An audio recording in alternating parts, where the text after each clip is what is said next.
नमस्कार, आप देख रहे हैं दैनिक साथी। हरियाणा के रेवाड़ी में हरियाणा टूरिज्म के चेयरमैन डॉक्टर अरविंद यादव द्वारा आयोजित तीज महोत्सव में शिरकत करने पहुंचे प्रदेश अध्यक्ष ओपी धनखड़ ने नू हिंसा को लेकर जमकर कांग्रेस पर निशाना साधा।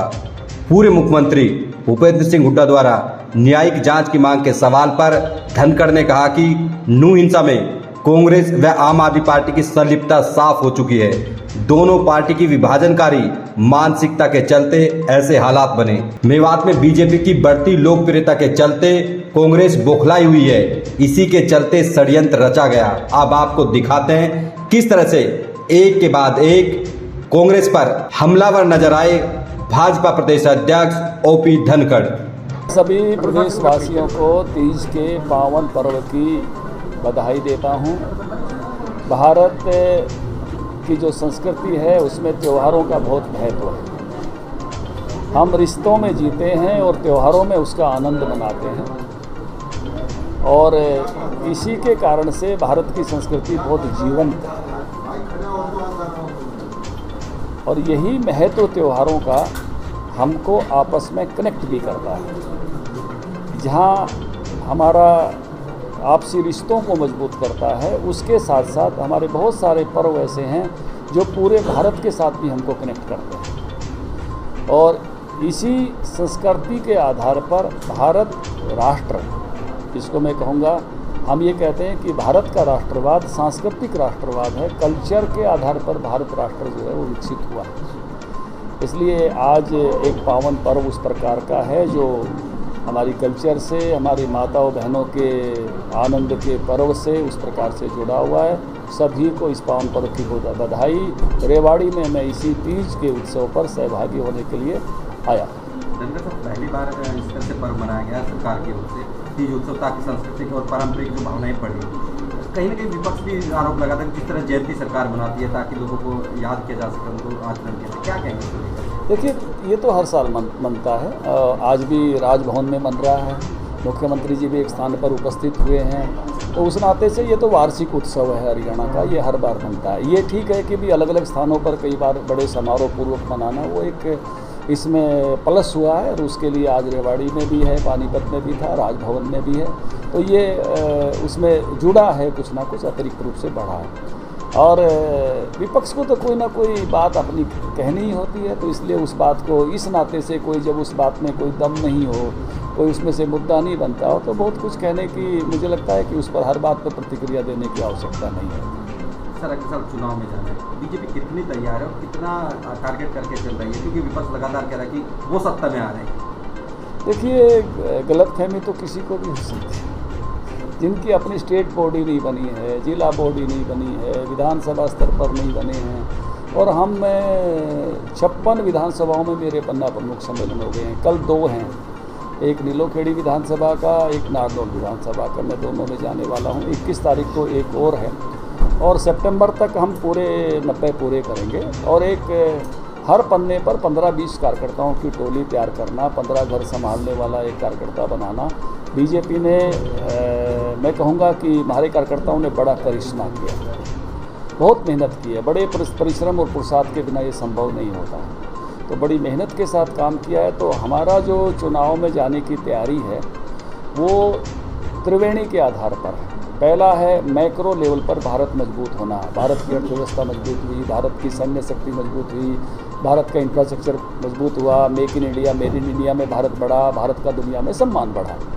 ये है मैक्रो लेवल पर। माइक्रो लेवल पर चीज़ों की डिलीवरी, रसोई गैस मिली, हर घर में नल से जल शुरू हुआ, जनधन के खाते खुले, शौचालय बने हर घर में, 2 फ्री वैक्सीन सबको लगी, चिरायु के कार्ड बने, आयुष्मान के कार्ड बने, बीपीएल के कार्ड बढ़े। ऐसी बहुत सारी चीज़ें हुई जो आखिरी व्यक्ति तक चीज़ें पहुंचने का काम हुआ माइक्रो लेवल पर। तीसरा संगठनात्मक सामर्थ्य, तो ये तीनों चीज़ों के आधार पर जाएंगे। चौथा, हमारे पास विश्व का बहुत मजबूत नेतृत्व हमारे पास है और हमारे अनेक स्थानों पर भी स्थानीय नेता भी उस नाते से बड़ी मजबूती से काम कर रहे हैं। तो इन आधारों पर हम चुनाव में जाने वाले हैं। और जहाँ तक प्रतिपक्ष की बात है, वो बटा हुआ है, वो बौखलाया हुआ भी।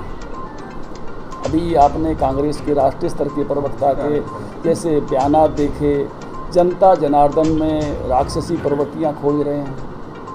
ये गाम राम होता है, जनता ईश्वर होती है, और उसमें इस प्रकार की वर्तियों की खोज करना का मतलब यह है कि मति भ्रम कहीं ना कहीं हुआ है। गाली देकर बोल रहे हैं सार्वजनिक सभा में, तो इसका मतलब यह है कि बौखलाहट है प्रतिपक्ष में।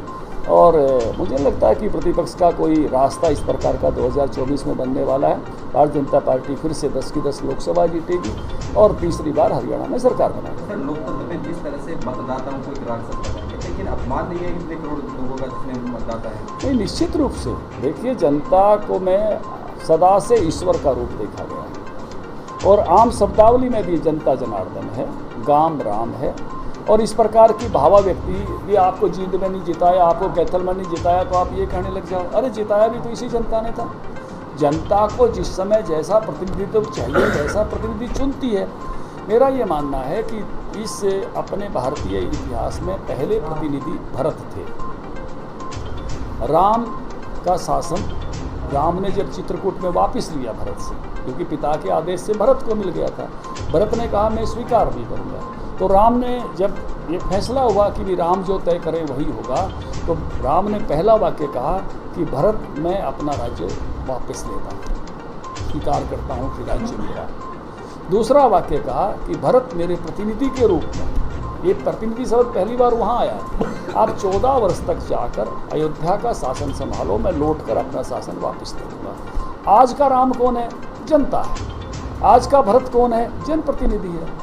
जनता रूपी राम 5 वर्ष के लिए चुनता है, वो अच्छा काम करता है तो फिर चुनता है, नहीं चुनता है नहीं चुनता, बदल देता है, अच्छा काम नहीं करता है तो जनता वर्तमान युग की राम है। और ये जो जनप्रतिनिधि चुनकर आते हैं ये भरत की भूमिका है। और इसलिए हमेशा इस बात को ध्यान रखना चाहिए कि ये ईश्वरीय आशीर्वाद है जो आपको उस समय मिलता है। जनता में ईश्वर वास करता है, इतना बड़ा विराट जन्म से आप उसका विराट रूप उसको तय करता है, तो उसके लिए इस तरह की मैं कहूँगा कि ओछी शब्दावली ये कांग्रेस पार्टी की निराशा, फ्रस्ट्रेशन और ऐसी मानसिकता को दर्शा रही है कि सत्ता से दूर होने पर ये किस प्रकार का व्यवहार करने लगता है। सर, राजस्थान चुनाव में भी जाना है, 25 विधायकों के यहाँ की भी ड्यूटी लगाएगी, इसको लेकर क्या कहेंगे, क्या भूमिका रहने वाली है? देखिए, अभी सभी विधानसभाओं में हमारे विधायक गए हैं, हरियाणा के भी गए हैं, अन्य राज्यों के भी गए हैं, 5-7 दिन के लिए गए हैं अल्पकालीन विस्तारक योजना में। और निश्चित रूप से बीजेपी में हर नेता कार्यकर्ता है। एक तो इसका ये मैसेज है, विधायक भी कार्यकर्ता है, वो भी समय लगा रहा है, सांसद भी कार्यकर्ता है, केंद्रीय मंत्री भी कार्यकर्ता है। आपने देखा कि पिछले चुनाव में राव साहब भी बहुत दूर दूर तक जाते थे, कृष्णपाल जी भी बहुत दूर दूर तक जाते थे। तो ऐसी ड्यूटियाँ सबकी लगती हैं। अभी हम भी एक बड़ा अल्पकालीन विस्तारक अभियान हरियाणा में चला रहे हैं 9-10 सितंबर से, और हजारों कार्यकर्ताओं को विस्तारक निकालेंगे और एक सप्ताह भर के लिए उनको अलग अलग 5-5 बूथों को संभालने के लिए भेजेंगे एक सप्ताह के लिए। ऐसा एक मेगा प्लान है हमारा। जितनी सफलता मिलेगी फिर आपको उसको शेयर करेंगे। सर, नो वायलेंस की बात कर लेते हैं। हुड्डा साहब कहते हैं कि जुडिशरी प्रोब होनी चाहिए थी और बीजेपी उससे बच रही है, और जबकि आरोप भी बीजेपी में लगा रहा है कि उनका ही करा जा रहा सारा कुछ। देखिए, ये तो सबको मालूम है, इसमें कांग्रेस पार्टी और आप पार्टी दोनों इन्वॉल्व हैं। क्यों इन्वॉल्व हैं मैं आपको बताता हूँ। हमने सिंबल पर मेवात में चुनाव लड़ा, 7 पार्षद मेरे विजयी होकर आए, जिला परिषद का चेयरमैन हमारा है, जिला परिषद हमारी है। जितनी नगर पालिकाएँ 3 नगर पालिकाएँ हैं, तीनों हम जीत कर आए, डायरेक्ट चुनाव में जीत कर आए, पार्षदों के माध्यम से नहीं।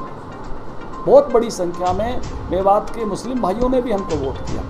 आपने कवर किया होगा, आपने देखा होगा, जाकिर हुसैन जी ने पन्ना प्रमुख सम्मेलन कराया, 3000 लोग उपस्थित थे, 50% मुस्लिम भाई पन्ना प्रमुख थे। इनको तकलीफ हो गई कि ये तो मेवात विकास के रास्ते पे जा रहा है, क्योंकि मेवात में KMP बना, ऑर्बिटल ट्रेन बन रही है, दोसा वाला हाईवे बन गया, IMT बन रही है, वाटर मैनेजमेंट बेटर हुआ है। तो इन लोगों को बर्दाश्त नहीं हुआ। ये लोग असली फिरका प्रस्त, ये कांग्रेसी लोग हैं, ये आप पार्टी वाले हैं, ये विभाजन की राजनीति हमेशा करते आए और दूसरा नैरेटिव खड़ा करके भाग जाते हैं। लेकिन इस बार ये मौके पर पकड़े गए हैं।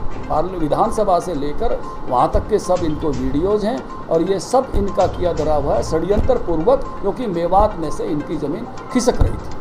बीजेपी की जिस तरह एक्सेप्टेंस बढ़ रही थी, क्या उससे बौखलाएगा?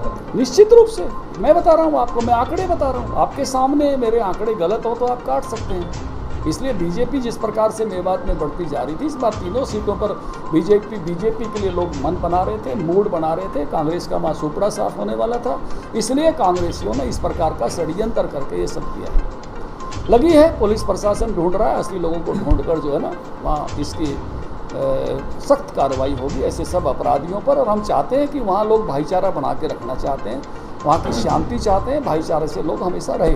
28 जुलाई को यात्रा दोबारा नंदड़ के लिए निकल रही है, उसको लेकर क्या? देखिए, वो विश्व हिंदू परिषद का और वहाँ के लोगों का निर्णय है, और निश्चित रूप से सबको अपने कार्यक्रम आयोजित करने का हक है। वो पुलिस प्रशासन का और उनका व्यवस्था करने की उनकी जिम्मेदारी है। जेजेपी बीजेपी गठबंधन को लेकर तमाम कयास लगाए जा रहे हैं। जेजेपी बीजेपी का सरकार चलाने का गठबंधन है, सरकार अच्छी चल रही है। अगला चुनाव जब साथ लड़ने की कोई बात आएगी तो आपसे साझा करेंगे। Thank you.